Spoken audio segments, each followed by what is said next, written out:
2nd of the March, We Are Change Leeds meetings. Can I just ask people to switch the mobile phones off or put them onto silent or something before we start? The talk this evening is going to be straight through, and then we're going to have a question and answer session and a little break for people to get more things if they want to do. So, without further ado then, changing the world one corner at a time, please welcome Dr. Lindsay Smales from Incredible Edible. Okay, thank you, Carol. Thank you for inviting me to talk tonight. We do this a lot. Incredible Edible Todmorden, I think, has developed a very good model for changing the world one corner at a time.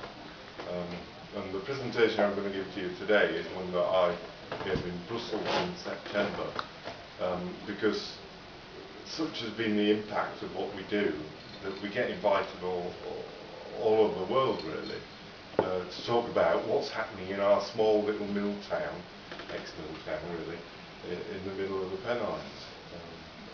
I remember going to Brussels and saying, send me a ticket for the Eurostar, and they sent me an unsustainable ticket to fly there from Manchester, which is really grim. It was awful. Nevertheless, it was interesting to go to a big city and say to them, this is the model that we've developed. How can you implement our sort of ideals and strategy in this huge European capital, Europe and so on and so forth. Carol's going to sit there and, no, if you just press the up arrow, it'll change it. Yeah. Up arrow. There you go. Yeah, sorry, yeah. So, this is what I'm going to do. I won't read it out, but I'm also going to reflect upon the notion of how you can take what we've been doing in Todmorden, not really me, but my colleagues on the Incredible Edible Steering Group for the last 6 years, and how you can transfer it to a place like Leeds. And it's beginning to happen. It's beginning to happen. Okay, next one please. Your power. Yeah, I'm doing it, but it's not working. Oh, right, yeah. No, you've gone down. Is that a picture of herbs in the containers? Yes, it is. Yeah, they are all herbs. What? Yeah, next one. That's the Yeah. side. Okay, just so you know where Todmorden is. Yeah. Todmorden is a mill town right on the edge of West Yorkshire. I say I went to Scarborough at the weekend. That's as far away as you can get. It takes a long time. There's not a beach in Todmorden, is there? Yeah, there is. I couldn't see you get there. No, up on the hills in Todmorden, on top of the Pennines, next to the Pennine Way, is a reservoir the Victorians built. It's still full of water. And what happened was, because it's so high up, the walls of the reservoir, which are made of millstone grit, have been eroded over the last 100 years by the action of the wind on the water. The end of the reservoir is a beach. And you take your kids there and you can build sandcastles. It's got something. And very unfortunately, as far as local people are concerned, Countryfile discovered this and came last year and made a programme about it, because we don't want to tell people about our wonderful secret beach. Has it been secret? Yeah. Oh yeah, oh yeah. Well, I knew it was. Mind you, it's a pretty, yeah, it's a real hike to get up there. You really need to know it's there, and you really need to want to go I just there. noticed on Yeah, no, it's browse through there. online. So we're sort of in a weird location, really, 2 miles east of the border of Lancashire and Yorkshire. Okay, next one, please.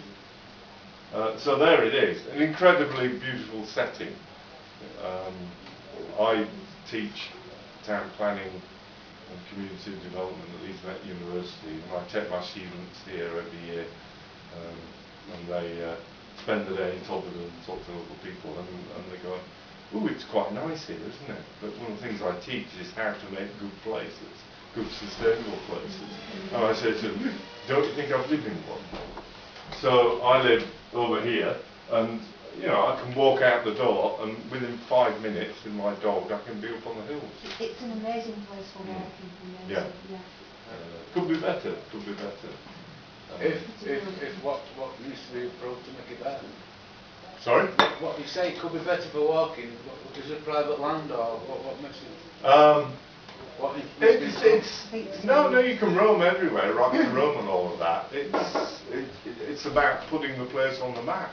There are lots of often quite elderly people who come on the train, and you see them gathering at the train station, and they go and walk. Yeah, they run on trains, and it stops off at all the little villages. It does, yeah.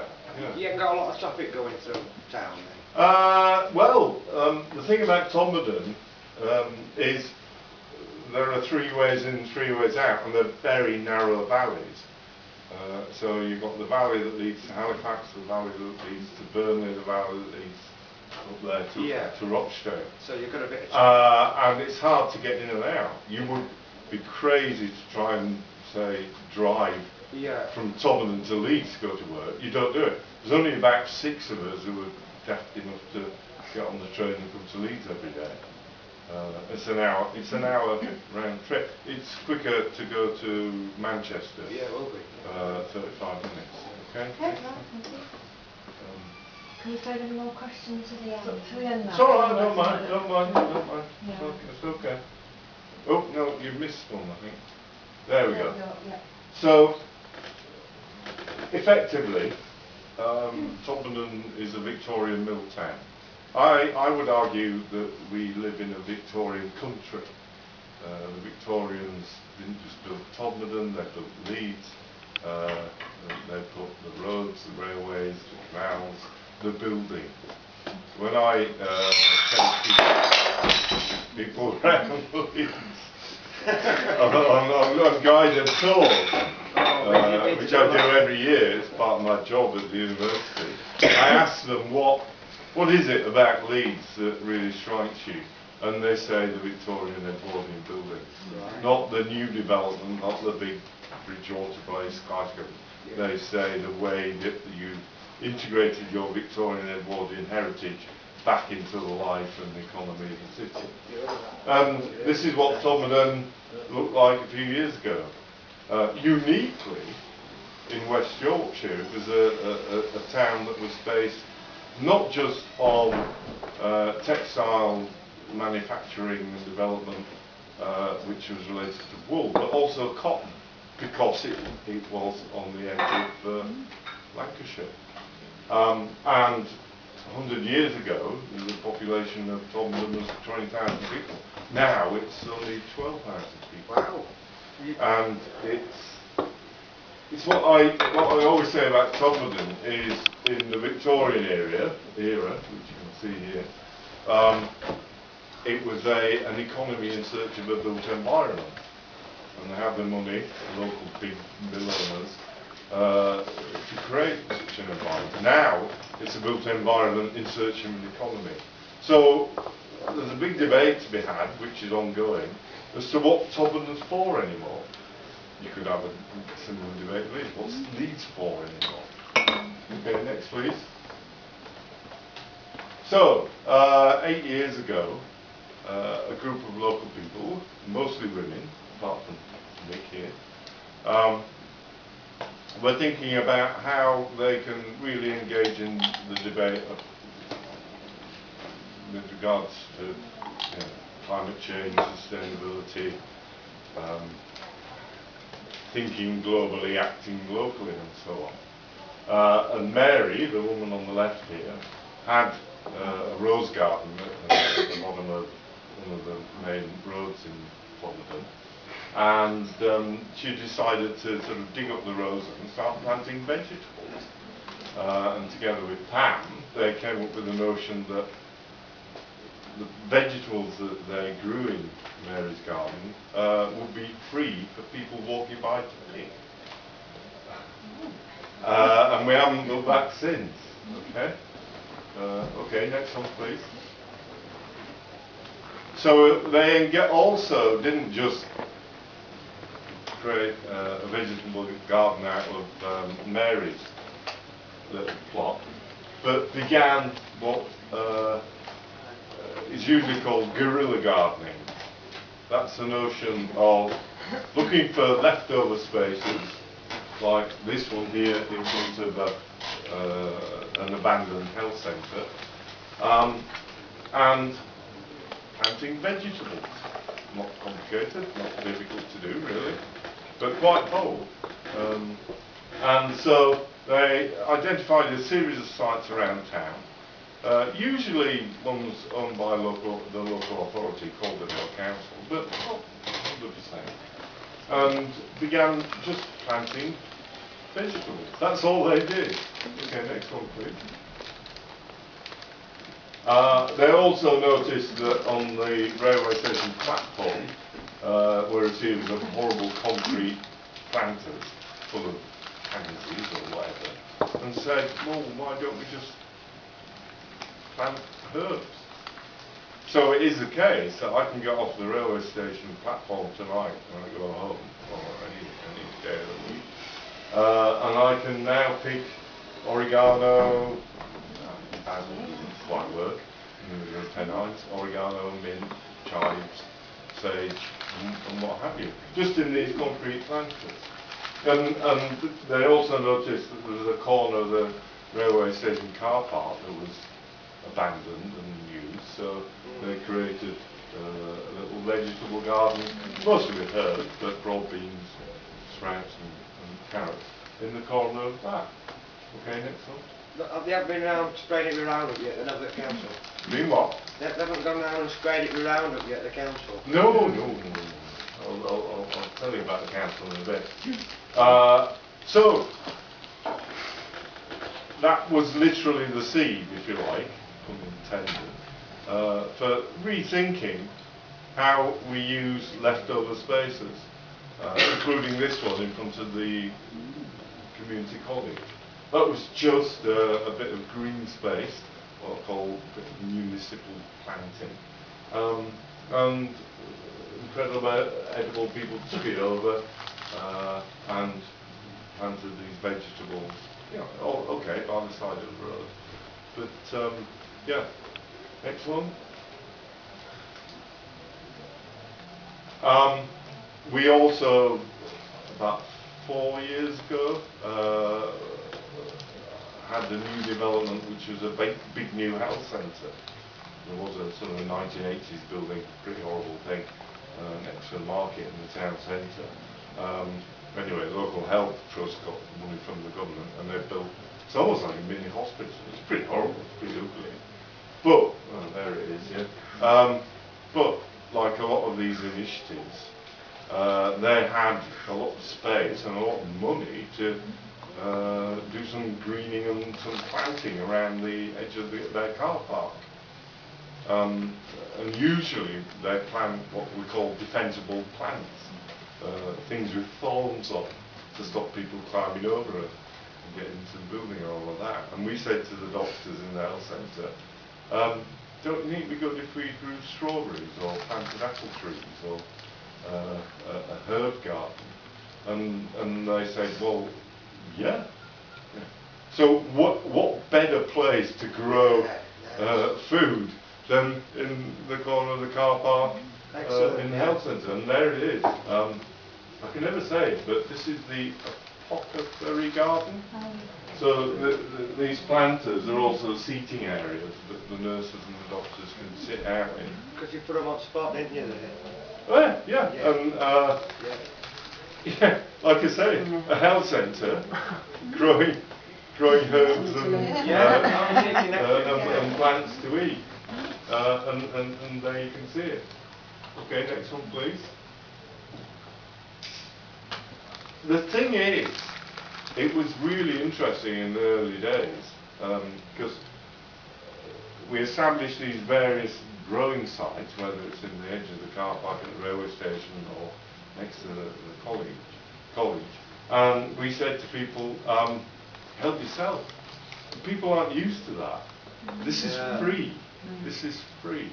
There are issues, and it took probably 2 years for the local community to get their head around the notion that, yeah, they could turn up with a pair of scissors or a knife or you know, whatever, and just take these vegetables.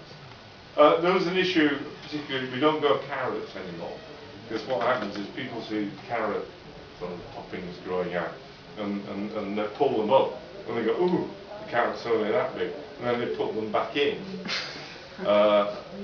and it doesn't work, they die. So we don't grow carrots, but you know, sprouts, cabbages, particularly herbs. Herbs are very popular, beans and so on. Okay. But the notion that you can help yourself, we get seeds free from people. There's a very big local garden centre, and they provide us initially with loads of seedlings and saplings and so on. So that was great. This is a good one. This is in front of the local police station. They refurbished the police station, and they had a bit of it's almost like a glorified patio in front of it. And we approached the sergeant or whatever who runs the police station and said, can we put some what we call raised planters, these things, just a bit of wood and you put your feet in front of your police station. And the sergeant who runs the police station said, well, you can do, but I'll have to fill in 33 forms and it'll take 6 months to get approval. Just get on with it and do it. And we did. 6 months later, there's the Chief Constable of West Yorkshire stood in front of the planting boxes as if it was his idea. Hey, no, didn't approve it, just co-opted it. But that's fine. And here's another principle. There are 3 planting beds there. That is actually sweet corn, that's maize. Unbelievable, growing that in the middle of the Pennine. And the principle is that each of these planting beds, whether it's in front of the college, the job centre or the police station, is owned and maintained by a person. So it says here Jane's plot. Jane, I don't know her, she's responsible for maintaining that. Now, the best story, the story I really love is when the Incredible Edible founding mothers and fathers went out there and did guerrilla gardening, they were very, very concerned that they'd get arrested. Arrested for growing vegetables. It's guerrilla gardening. And Mary and Pam were out there on Saturday afternoon digging up this bit of municipal green space and planting vegetables, and the police community constables walked by and they said, hi, what are you doing? Said, planting vegetables. Oh, good on you. But they were concerned. Yeah? Arrested for planting vegetables. Now, if you get arrested for antisocial behaviour in Todmorden, what you will end up doing will be community service, payback thing they call it, in a high-vis jacket, and you be engaged with Incredible Edible to come and help us plant vegetables. So there's a circularity there, which is fantastic. Yeah. Is there something about where wasteland 6 people, and sign or do something, and then you can start to garden it, you can claim it for growing food? I don't know if this stems from the word. I don't know. I don't know about that. What has happened is the local authority, which is called the Vale Council, that sort of run the valley from Halifax, they have established a licence whereby anybody can apply to grow vegetables on a bit of their land that's left over. So they've formalised it. It's a bit like the Chief Constable coming in and saying, hey, I support this initiative. You don't have to pay for that licence? No, nothing, no. So, yeah, if you have a really powerful, good idea, and I do say it's an idea of time to come. The politicians jump on the bandwagon.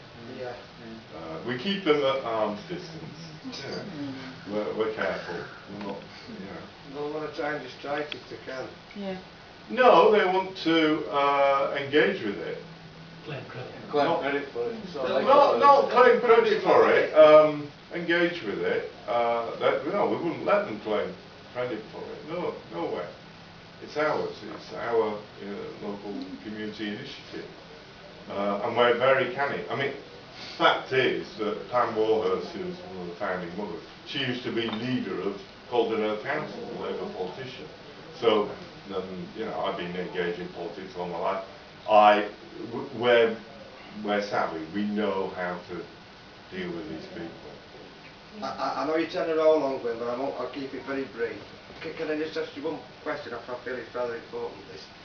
You say you get some seeds from somewhere. Yeah. Are they organic seeds? Yeah. There's no danger of them being genetically modified? Generally not. I mean, I don't get involved with it. No. It'd be a shame if there were, that's all, wouldn't it? I'm ambivalent about GM crops. I don't, if you live in the developing world and your harvest is fading and you... Oh, sorry, you don't mind them then? I said I'm ambivalent. Yeah, I know what it means. Which is, I said on the Big fence. fuels, I'm not that bothered. It's not an issue for us because we all of our growing is organic. Absolutely, 100%, 110%. Oh yeah, there's the maize growing in front of the police there. Interestingly enough, not everybody signs up for Incredible Edible Todmorden. Some local councils say, in February you're planting beds for coral. And so what we've done is we've started surrounding vegetables with pretty flowers, so they look nice, as well as being edible. But your vegetables will grow up between the flowers? Oh yeah, you can see it there, yeah. Are they marigolds? I don't know, also, yeah. Next one. And what we have in Todmorden, a lot of sort of sites which have been cleared and the textile mills have disappeared. But the local authority is trying, and landowners are trying to sell them on, but they can't, given the current state of the economy. Given the location of Todmorden, it's very difficult to get developers interested. So what we've done is we've approached landowners and local authority and said, in the meantime, can we plant a vegetable garden? And that's what we've done on the edge of a car park next to the market in the town centre. This is the site of a former 1980s health centre, which has been demolished, and the local authorities trying to entice developers to come in and build housing or anything, but they're not having any luck. So 2 years ago we said, can you let us have it?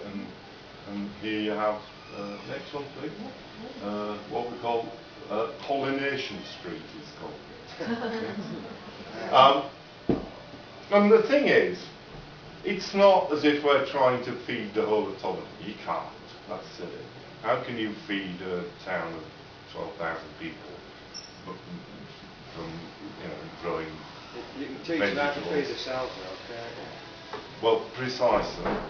What you can do is you can especially get to the kids.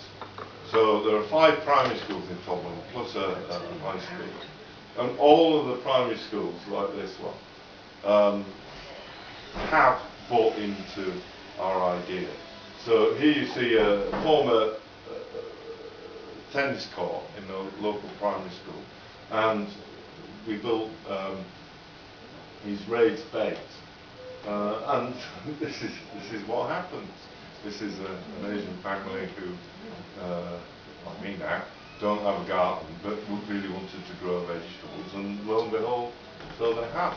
And the thing is, if you build growing into the primary school or high school or education curriculum, what happens is little, Janet and John go home at the meeting. What did you do at school today? Oh, I planted a tomato plant. And then 3 months later, they bring the tomatoes home. And they ask questions about where does their food come from? And how local is it? How does it get to my plate? And that's the power. And the rule of thumb is everybody has to be, is automatically engaged in the Incredible Edible project. And the phrase is, if you eat, you're in. But working with local schools is fundamental. So as I say, we're not going to feed the town, but we are going to change the way people think about leftover spaces, about buying local food, about what they eat comes from. And that's why it's powerful. Next one, please. We don't have any money. We don't have an office. We don't have a shop. Incredible Edible has a steering group of about 10 people, including myself, and we give up our time for free. Everybody works for free. Having said that, we did apply for some national lottery money a few years ago, and we got about £500,000. And we've created this thing, which is the Aqua Garden. Next one, please. Which is a very large new sustainable green building at the back of the local high school, and it engages in aquaponics. Don't ask me what aquaponics is, other than if you have fish and you feed them, you can grow plants above them. Yes, that's right, on your roof. Yeah, and it's got a green roof and it's solar this and that and so on. And in the high school you can do A-levels in horticulture, HNDs, in all of this stuff. It was just opened in, I think, September. So it's really taking off. What's also interesting is in our part of the world, one of the major activities of certain people is growing cannabis in their houses, in the shed, and so on and so forth. It's a big activity. And the cannabis growing techniques are identical to this. So what happens is that the police arrest people and they confiscate their equipment, which includes these amazing lights that they have to grow in the dark and the bins that they grow, and they give them to us. And not only that, the guy who runs the aqua garden has a long-term plan to employ ex-offenders who have been arrested and sent to jail for growing huge amounts of cannabis plants in the aqua garden, because they're the experts. They really know how to do it. So as well as getting the free equipment, there is a sort of social program which is part of this. But that's the only instance really, apart from Muddle, where we bid for money, national lottery money. The rest of the time it's volunteers, it's free stuff, it's people giving us stuff. So for instance, the raised planting beds initially in the early days were built with wood from B&Q. B&Q have a community program where they will give interesting community initiatives like Incredible Edible £5,000. So they offered to give Incredible Edible £5,000 and said, we don't want £5,000, what we need is wood. So they gave us £5,000 worth of planks of wood, which appeared one day in the corner of a little car park. B&Q can't, B&Q. And we use that to build a raised planting bed. So we're interested in trading in kind rather than in money. And that's another lesson. Okay, next one. So we have an incredible edible aqua garden, and we also have an incredible edible farm. So 2 miles out in the town centre, local landowner gave us a bit of swampland, and we turned that into our incredible edible farm. Which, well, that's it in its entirety. It's about as big as a football pitch with these polytunnels, and we grow organically local food, and we are beginning to sell it in the local organic cafe. But the main thing is, you can see all these people in red, is an educational thing. It's getting the school kids in, saying, this is what an onion looks like. This is how you grow potatoes. Celery, what's that? Well, here it is. One of the latest thing is we bought a community cow. Yeah? 100 years ago, old villagers had a community cow, or a herd of cows. So we're going back, if you like. But we've got some tons, everybody chips in a tenner, and for 350 quid you can buy a cow.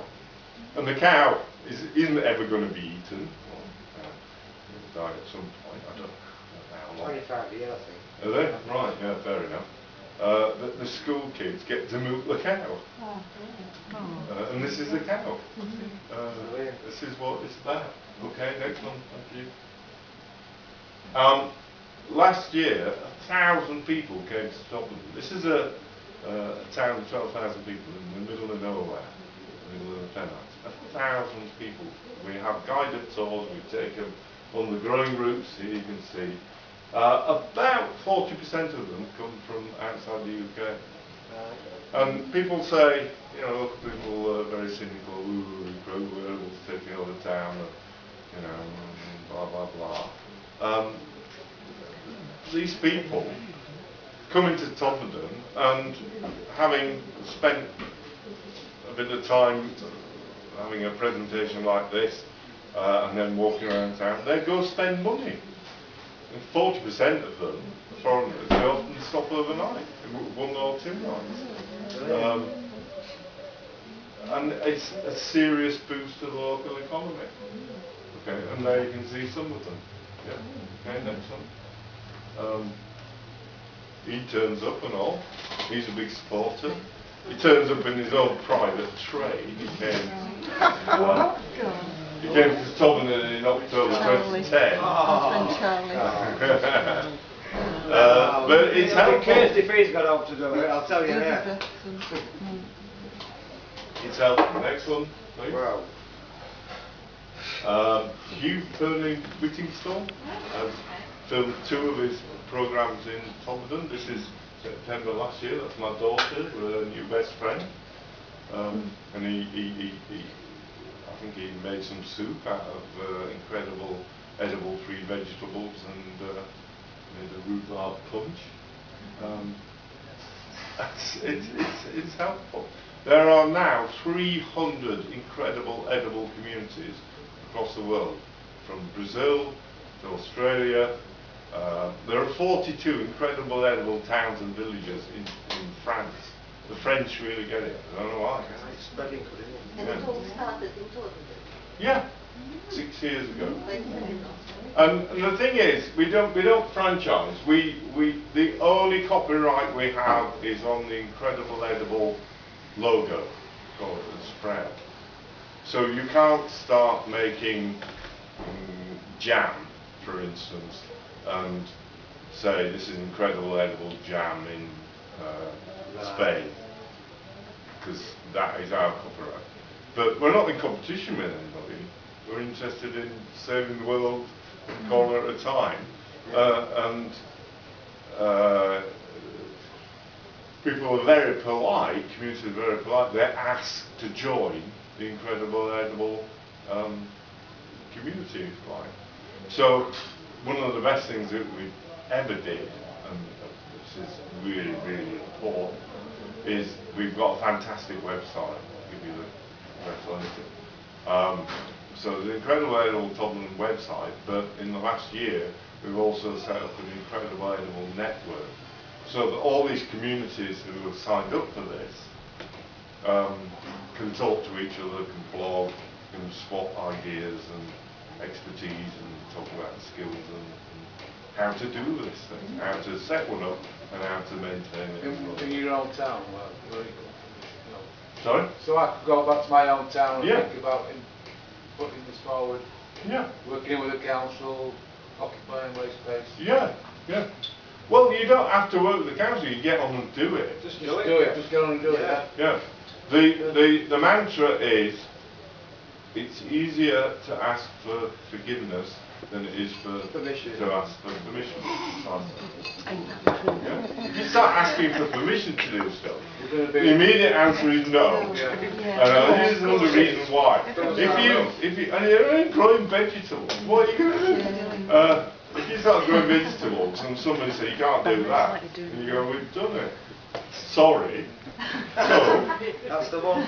yeah. So just get on, like, don't worry. Yeah, get on with it. Yeah, next one, Yeah. please. Yeah. So there's a local school which doesn't have any green space or even a tennis court or anything, but they're next to a graveyard in Todmorden. And so, you know, courgettes on the go. Somebody said, oh, that's disrespectful of the dead. And actually, that person died 200 years ago. They're not there anymore. So you scrape the top off and you put the feet Might in. bring him back to life. Yeah.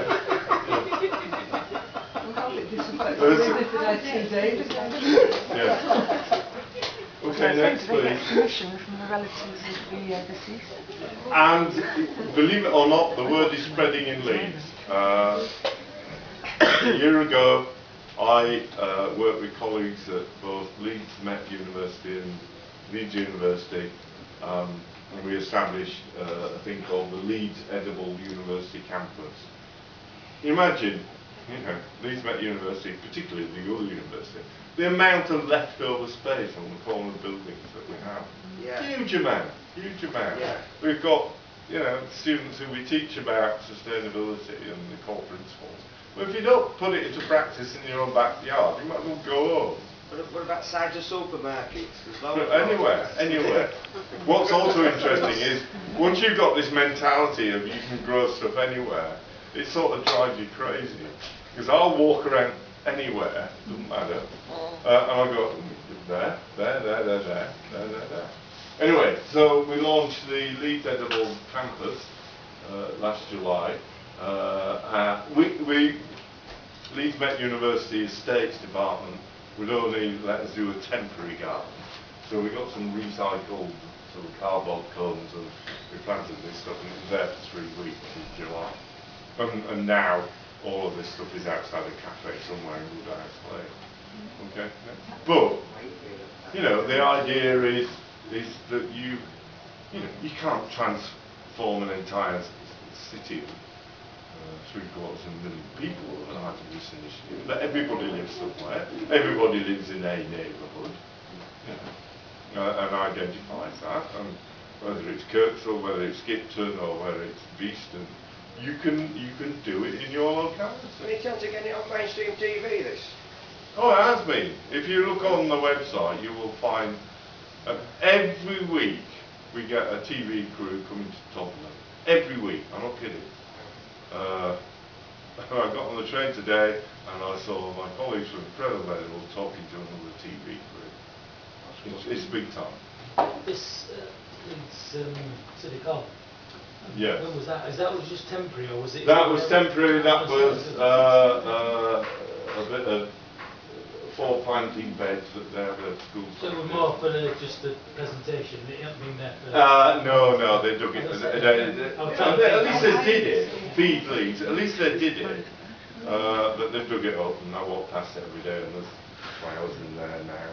So, having said that, my old mate, the chief planner of Leeds City Council, has said he would love to do this on, you know, in some of the beleaguered inner city estates in Leeds, Gipton, Seacock, Hill, and so on. Yeah, that all of whom have huge amounts of this leftover space. I'm making it sound easier to do than it is. But really it has to come from the community. a local authority trying to, they don't get it. So they started growing vegetables in some of the, you know, the parks and leisure department, in some of the parks in Leeds. But you can't eat them, you can't pick them. And they think if you dig them up, you're stealing, you get arrested. And that isn't what this is about. I mean, the council have done it in St. Cat. Yeah. So they don't get it. Their mentality is little and control freaks. But at least, well, they're sort of making the right noises. Okay, next one. Yeah, so here is what it's about. You've got to be tenacious. It's about sharing. It's about being kind. Yeah, it's about being jolly and positive. I've worked in Leeds, in Yorkshire, in Todmorden on urban regeneration initiatives for the last 25 years. The Incredible Edible crowd are the best people I've ever come across. They are wonderful to work with. They are the nicest people to work with. Because they have this can-do, let's get on with it mentality. And they're just emotionally intelligent, interesting people. Okay, next one. And here's a survey. A student came from Italy and worked with me and interviewed local people, and here are the findings of his research. And as I say, it's not about feeding Todmorden, it's about doing this, it's about this. Yeah? You can do that in Todmorden, you can do it in your neighbourhood, you can do it in your town. Yeah? Next one, please. There's a national organisation called the Commission for Architecture and Built Environment, and they use Todmorden as a case study. They're good at promoting what we do. It represents a bottom-up approach to tackling wider issues of climate change, which is truly inclusive. It involves everyone in the community from every background. So we get people from Todmorden and they say, I'd like to help, I'd like to get involved. And the first thing we say to them, what do you do and what are you good at? I'm rubbish at growing vegetables, reasonably okay at giving talks and doing presentations and town planning, and that's why they brought me in. Somebody might be brilliant at growing vegetables. Well, every other Sunday you can, you know, grow vegetables. You can do this stuff. If you're good at setting up a website or you're into social media, we need your help. What about somebody who makes sure them seeds are organic and they're not genetically modified? It's a given. That would be a good position to be there. It's a given. It's a given. What you can find, whatever you can use, talents of people. Whatever skills you've got, and if you haven't got any skills but you're just keen, well, you know, there's enough trained people, experts, to train you into how to do stuff. Yeah. You know, that's how it works. Okay, next one. Yeah, and that's what they say. Social involvement, integration, civic pride, and investment in built environment. Next one, please. There's a derelict health centre, cottage hospital, built in the 1930s. Opposite, right in the town centre. It's a nice little ASDA, we've got planning permission to build a small scale supermarket on that site. You know, a few years ago, 18 months ago, Mary, one of the founding mothers of Incredible Edible, went out on a Saturday night with her husband and she engaged in a bit of social graffiti. And this is what she did. Next one, please. What's it say? It says, well, everyone. There you go. I can't see that at all. It says, ask not what your town can do for you, but what can I do for my town? Which paraphrases John F. Kennedy's 1973 inauguration speech, ask not what your country can do for you. Yeah? And there you go. And it's still there. As they're on this site, they haven't taken it down. And there it is. You know, she summarises it. And finally, Next one. There you go. So there are two websites, Incredible Edible Network and Incredible Edible Todmorden, and they're really, really good. They've got blogs on, they've got a million photographs of what we do, they've got links to the Aqua Garden, the Incredible Farm, they've got guidelines for how to do this stuff that we're doing. Okay. And when I gave a talk last September this fall in Brussels, they asked me to write sort of 3 pages outlining what we do. And my colleagues in Incredible Edible were very complimentary, saying, "Oh, that's a really good summary of our ethos, our aims, objectives, and what we've been doing for the last 6 years." So you've got a copy of that to read at your leisure. But do log on to the website. Do follow the stuff.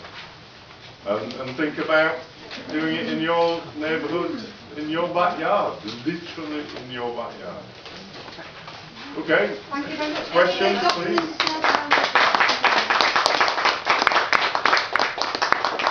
So I'm sure you've got time for a few questions Oh, yeah, if yeah. anybody Yeah, wants yeah. to ask anything, if that's all right with you. Sorry, what were your name again? Lindsay Smales. No, your name. Lindsay. Lindsay. Dr. Lindsay Smales. Lindsay. I'm Chris. Alright, okay. It's just, I just want to finish. Are you under the impression that genetically modified food ain't all that bad? I don't know which way. I sit on the fence. I'm not. It's just it's supposed to be really bad. They're actually supposed to alter, eventually alter our DNA of our own bodies eventually. I subscribe to the notion that it is a dangerous attitude to say that we have the technology and the technology will solve all our problems. Yeah, I don't believe. You know, we have the technology within the UK, within all our societies to solve the world's problems. What we don't have are the social structures in order to do so. So it's a bit like I teach my students about how to design good buildings. We can build absolutely anything anywhere. What would you should we? take, Lindsay, on the fact that, well, what did they bring GMOs in for originally? What would you think that they brought that? No, I can't answer your question. There's Sorry, I don't know enough about it. behind it, don't there? Behind these things. So that's why have they brought it in? Do not underestimate sort of capitalist society's ability to absorb and take on board a whole series of principles and sell it back to you as being the best thing since sliced bread. What we have here is a community taking control of its own future as a model for others to learn from and follow. It's absolutely brilliant, but I'm just saying it'd be so much of a shame if there were GMO seeds what are getting planted. Well, they're not. No. And I can't speak for my colleagues on Incredible Edible, but I would say that they would almost automatically be against GM crop. Sorry, I'll keep this very brief and I've done because that. you've asked I know, we need to let other people have I'm a sorry response about as well. that. Right, I've got a packet of seeds today, broccoli seeds from the supermarket, from Alice. And as soon as I got them, I just thought, I just want to look on each small print to see if they want. And it won't tell you anyway. So I'm going to write to the company and try to find out whether these seeds have been genetically modified or not. But if you buy a loaf in a supermarket tomorrow, you will find, my understanding is that it will contain wheat, flour, etc. That have been grown in America that is genetically modified. What's good in Todmorden, we've recently got an organic baker to sell. I haven't mentioned, we have inspired local food growers. So there's a local cheese maker, there's 2 microbreweries, There's this organic bakery, all on the back of this stuff. And it is organic and it's fantastic. And it's within, you know, everything's grown and developed within 5 miles of that town. I would imagine though after a period of time of getting set up and when you're well organised, you will develop your own seeds, you know from what you grow. Yeah. And then you know When people come on tours, we ask them to pay £5 a head, but if their community can't afford it, we say give us some plants. See, we don't necessarily check them. May I just answer Chris' question, because I know a little bit about genetically modified plants. Practically all vegetables or plant produce that we eat is genetically modified, and it has been for thousands of years. Because what originally occurred in nature has been progressively selected, and by selecting it for being frost resistant, drought resistant, because yielding greater harvests, it changed its genetic makeup. So what scientists are doing is simply along those lines, but sometimes just speeding up the process. Yes, if I could reply, I think there's a difference between selective breeding of what nature would do under certain circumstances and introducing jellyfish genes into tomatoes and the like, which would never happen in nature. So I must just make that response. I just covered one aspect. We've been deceived all these years. It would be a shame to get deceived again with what we thought were good. It deceives that well. Yeah, good point. That's all. Thanks, Claire. Good point. Because it is a bit of a find that. If you're looking to research it, we've got a clearer understanding I'm aware of the argument. Most of the pictures you've shown us, you've got the seed boxes, or I should say the boxes. The planting process. But you seem to have gone in a big way with this, whereas some of the areas, was there a reason you've gone that way instead of just on the ground itself? Well, if you have a raised bed, my understanding, I'm no expert grower, you can bring your own soil, and the soil is from a local farm where So it's been feed.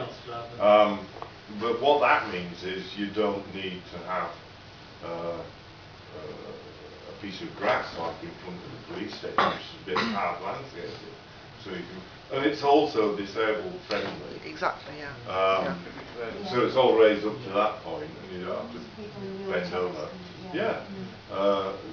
So you tick a lot of boxes. But some of the areas you would just go on the ground. It's just Some, there are. Everywhere's got these bits of grass and poppies or whatever the local authority. So you can dig those up, but they're generally still put.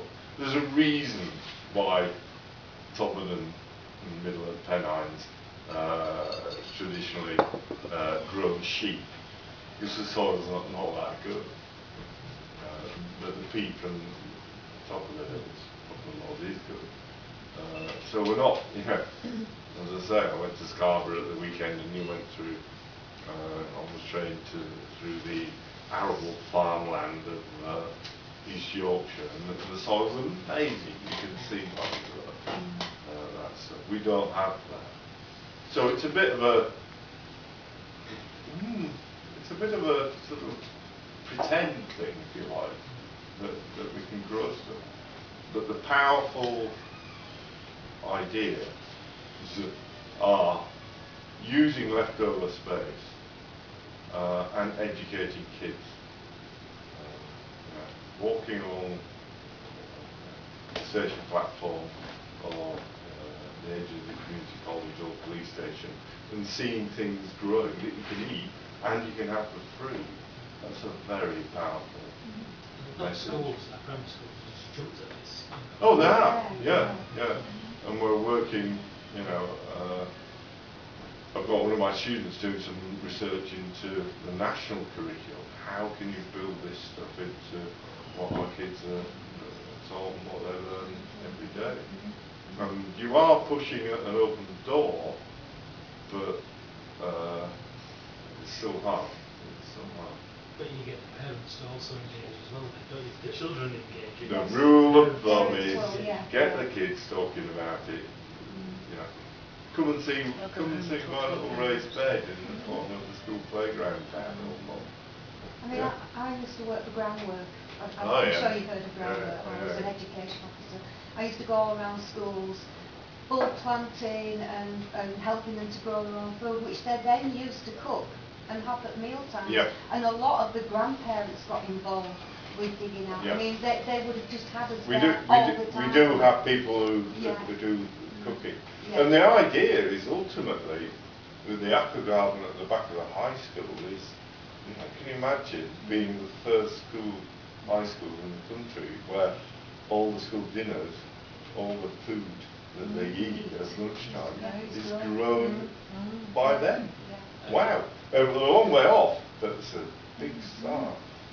Wow. Where you just mentioned about grandparents, you used to grow up because, Yeah. 4 years and everything else, so they bring that, I use the word, forgotten expertise. Oh, absolutely. But actually, it engages the grandparents Yes. in the fact that there's a lot of times They love it.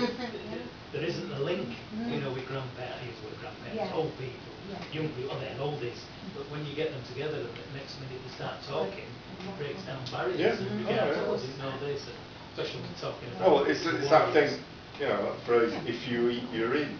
It really brings communities together, I Yeah. think it's fantastic, yeah. And it has transformed the image of our town. Todmorden was seen as a bit of a sort of backwater, and an image problem, a border town, and so on. If you talk to the local police, they will say, really have proof that they will say antisocial behaviour has gone down by 20% in the last 6 years. And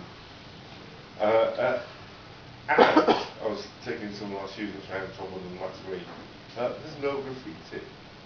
There used to be. There is no graffiti. Not from one of the disused Well, that's the idea. That's the idea. Right. No, there isn't any antisocial graffiti. There isn't. And there's no vandalism of the growing beds. People don't vandalise vegetables. They don't. So, you know, I've lived there for 22, 23 years, and it's changed. It's changed in the last 6 years. Fruit trees, are they something that you're promoting a lot more now? Because I mean, Yeah, there's planted entire orchards, there's banks of apple trees on the edge of small pocket parks. In the garden centre, in the health centre, there's 20 fruit trees, and obviously they grow bigger every day, every year, and and they're free, absolutely free. We have an indoor and outdoor market in Todmorden, and there are 2 greengrocers there, and they do sell beans that have been flown in from Kenya. Who doesn't? But we have also issued Incredible Edible Todmorden signs, blackboards, that local butchers and other suppliers can put up if they can demonstrate that the produce that they're selling has come from within, say, 10 miles of Todmorden town centre. So it's a case that the 4 butchers, 3 in the market, 1 outside, at least 2 of them have their own farms. It's always been the case. It's a family farm, whether you eat meat or not, and you know where it comes from. And you remember the horse meat scandal 18 months ago? The trade went through the roof because they could prove that this was locally sourced and it wasn't an issue.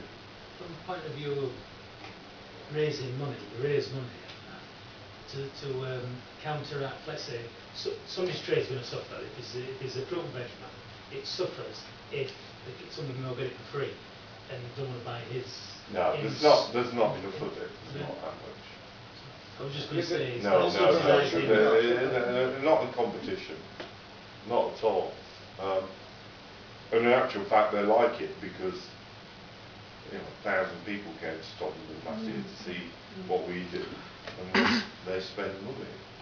So of course, and yeah, not everyone in Todmorden buys into it, but most people do, hence the statistics that I showed you. So, yeah, it's non-threatening. I just wondered if, you sort of, where people were suffering, because of war happening, whether you subsidised or gave them some sort of grant, not to sell, because they can't sell anything that's in season, so that they didn't lose out. Sorry, I'm not right. sure. If you're a fruit and veg retail outlet, and if you're selling broad beans and broad beans are in, somebody's going to pick their own broad beans and come and buy yours, and whether Well, my daughter is the events manager for the Integrated Church in Todmorden, and last year, for instance, she hosted 4 weddings and a funeral. In one of the weddings, she had to provide some soup, and we were told to go out, quite rightly, and pick some herbs and some vegetables from these growing beds. We've got loads of herbs. We've got about 10 pods of beans, which will make about 2.5 bowls of soup. No, can't do it. We're not in competition with anybody. It's the principle. It's the example, if you like. So, for instance, I was talking to the customers about this. We don't like calling it propaganda gardening because that sounds a bit communistic, if you like. Don't like calling it guerrilla gardening because that's militaristic. So we've coined the phrase incroyables, example gardening, and it's about an example. You can take any space and you can grow stuff. So no, we're not in competition with anybody. It's just not possible. You need 400-500 acres of incredibly good arable land to feed half of Todmorden, I'm sure you will. And does your family and you yourself eat entirely out of those? No, not at all. You can't. I go to Morrison. Yes. I also go to the local market, and I ask where this stuff has come from. Do you know how they deal with the pests, like the slugs and snails, with it being organic? Yeah, it'll all be organic. I can't answer that because I'm not a grower, but on the steering group I have 2 or 3 women who could absolutely tell you. But they don't grow, they've worked out what grows as well, and what won't get eaten. Yes. As far as I understand. I can give a little bit of an answer to that. Is firstly, the stronger and healthier the plants are, the less likely they're to be predated by slugs, snails, pests. And as the gentleman just said, it's also down to finding what works for your particular conditions. So if you have a combination of those two, you can kind of minimise the results. And actually, we know when we saw the picture of the marigolds earlier. Yeah.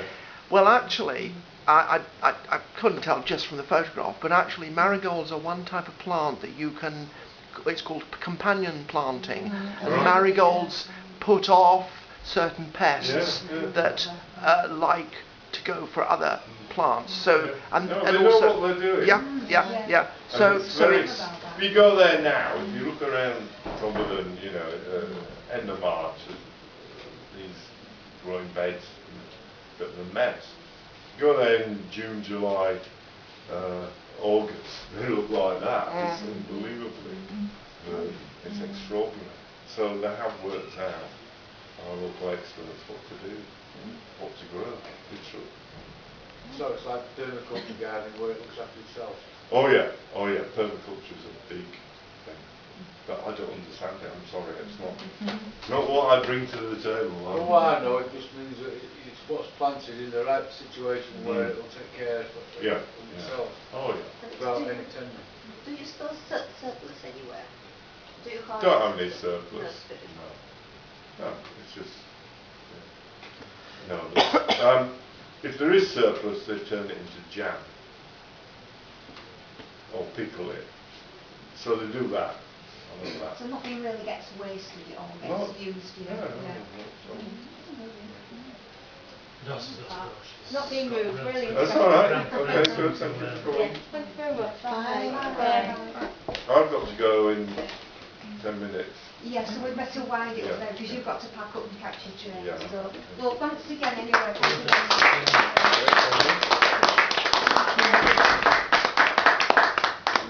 very much. Right, so I don't know what's happening next. What I'm going to do, I won't read it out, but I'm also going to reflect upon the notion of how you can take what we've been doing in Todmorden, not really me, but my colleagues on the Incredible Edible Todmorden Group for the last 6 years, and how you can transfer it to a place like Leeds. And it's beginning to happen. It's beginning to happen. Okay, next one please. Your power. Yeah, I'm doing it, but it's not working. Oh, right, yeah. No, you've gone down. Is that a picture of herbs in the containers? Yes, it is. Yeah, they are all herbs. What? Yeah, next one. That's the Yeah. side. Okay, just so you know where Todmorden is. Yeah. Todmorden is a mill town right on the edge of West Yorkshire. I say I went to Scarborough at the weekend. That's as far away as you can get. It takes a long time. There's no, sorry, there's no beating topic, is there? Yeah, there is. I couldn't see you get there. No, up on the hills in Todmorden, on top of the Pennines, next to the Pennine Way, is a reservoir the Victorians built. It's still full of water.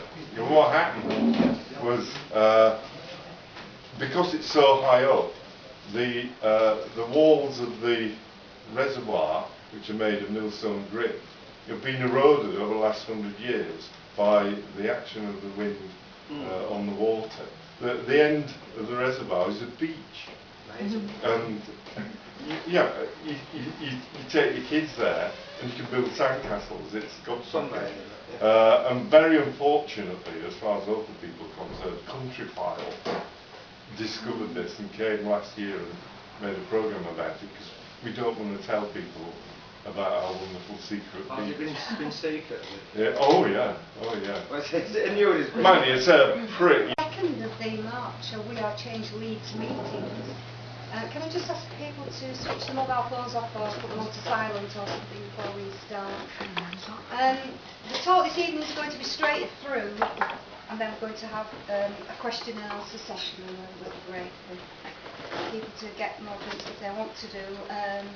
So, without further ado then, changing the world one corner at a time, please welcome Dr. Lindsay Svales from Incredible Edible.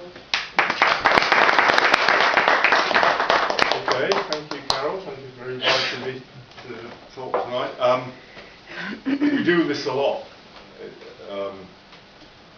Incredible Edible Todmorden, I think, has developed a very good model for changing the world one corner at a time.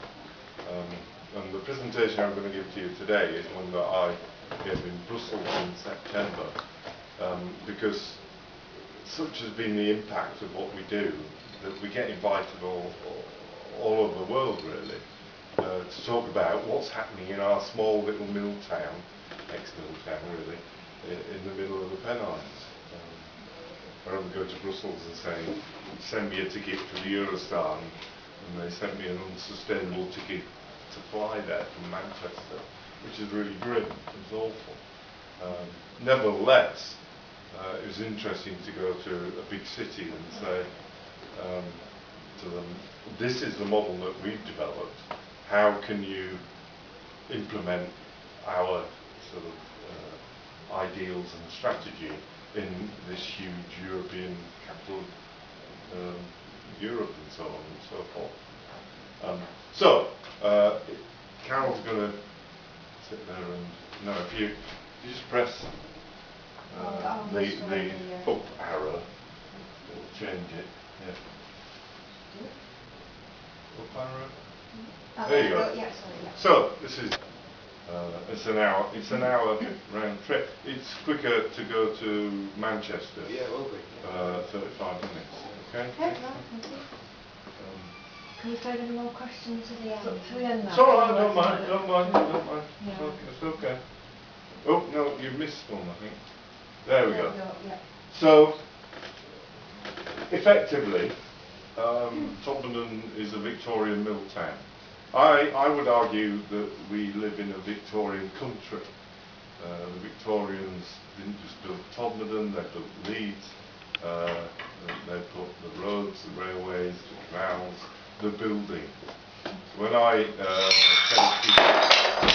take people around Leeds on guided tours, which I do every year, it's part of my job at the university, I ask them what is it about Leeds that really strikes you?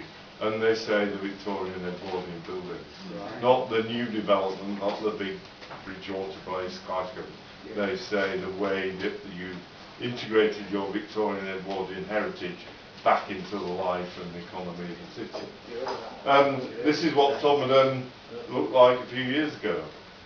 Uniquely, in West Yorkshire, it was a town that was based not just on textile manufacturing and development, which was related to wool, but also cotton, because it was on the edge of Lancashire. And 100 years ago, the population of Todmorden was 20,000 people. Now it's only 12,000 people. Wow. And it's what I always say about Todmorden is in the Victorian era, which you can see here, it was an economy in search of a built environment, and they had the money, local big mill owners, to create such an environment. Now it's a built environment in search of an economy. So there's a big debate to be had, which is ongoing, as to what Todmorden's for anymore. You could have a similar debate with Leeds. What's Leeds for anymore? Okay, next please. So, 8 years ago, a group of local people, mostly women, apart from Nick here,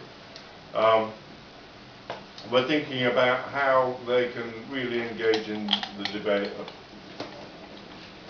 with regards to climate change, sustainability, thinking globally, acting locally, and so on. And Mary, the woman on the left here, had a rose garden at the bottom of one of the main roads in Todmorden, and she decided to sort of dig up the roses and start planting vegetables. And together with Pam, they came up with the notion that the vegetables that they grew in Mary's garden would be free for people walking by to pick. And we haven't looked back since. Okay. Okay, next one please. So they also didn't just create a vegetable garden out of Mary's little plot, but began what is usually called guerrilla gardening. That's the notion of looking for leftover spaces, like this one here in front of an abandoned health centre, and planting vegetables. Not complicated, not difficult to do really, but quite bold. And so they identified a series of sites around town, usually ones owned by the local authority called the Hill Council, but not 100%, and began just planting vegetables. That's all they did. Okay, next one please. Yeah, it's a real hike to get up there. You really need to know it's there, and you really need to want to go there. I just noticed on no, it's house through So we're sort of in a weird location really, 2 miles east of the border of Lancashire and Yorkshire. Okay, next one please. So there it is, an incredibly beautiful setting. I teach town planning and community development at Leeds University, and I take my students here every year, and they spend the day in Todmorden and talk to local people, and they go, "Ooh, it's quite nice here, isn't it?" But one of the things I teach is how to make good places, good sustainable places. And I say to them, "Don't you think I've lived in one?" So I live over here, and you know, I can walk out the door, and within 5 minutes with my dog, I can be up on the hills. It's an amazing place for walking. Yeah. Could be better. Could be better. If what needs to be improved to make it better? Sorry? What you say could be better for walking, is it private land or what makes it? What needs to be improved? No, you can roam everywhere, right to Rome and all of that. It's about putting the place on the map. There are lots of often quite elderly people who come on the train, and you see them gathering at the train station, and they go and walk. Yeah, they run on trains, and it stops off at all the little villages. It does, yeah. You ain't got a lot of traffic going through town then? Well, the thing about Todmorden is there are 3 ways in, 3 ways out, and they're very narrow valleys. So you've got the valley that leads to Halifax, the valley that leads to Burnley, the valley that leads up there to Rochdale. So you've got a bit of and it's hard to get in and out. You would be crazy to try and, say, drive from Todmorden to Leeds to go to work. You don't do it. There's only about 6 of us who are daft enough to get on the train and come to Leeds every day.